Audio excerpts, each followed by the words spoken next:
I'm Keith Howe, Managing Director of Rangers Valley. We are a major feedlot operations. We specialise in feeding cattle, long-fed cattle, 40,000 head capacity, and we're based here in Rangers Valley in Glen Innes. So Rangers Valley as a business, we specialise in trying to seek out the most premium markets across the globe and quite interested in understanding our livestock production systems, how we look after cattle in our operations from our feeding programs, animal welfare are all major parts of interest to our end users around the world. We were very conscious of wanting to continue to improve our position in this area, and the installation of the Ridgeback shed has given us a really good environment to test this type of concept where we can cover half the pens with a permanent structure, which I feel really is ticking best practice.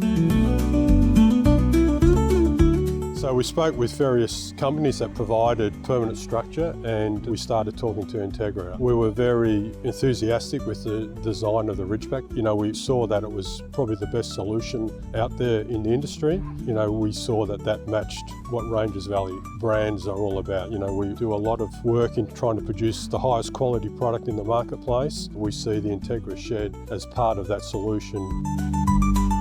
Working with Entegra, we were very happy with the program once we locked into the design, and the construction was very straightforward. So we were very happy with the outcome and the timeframes to do it.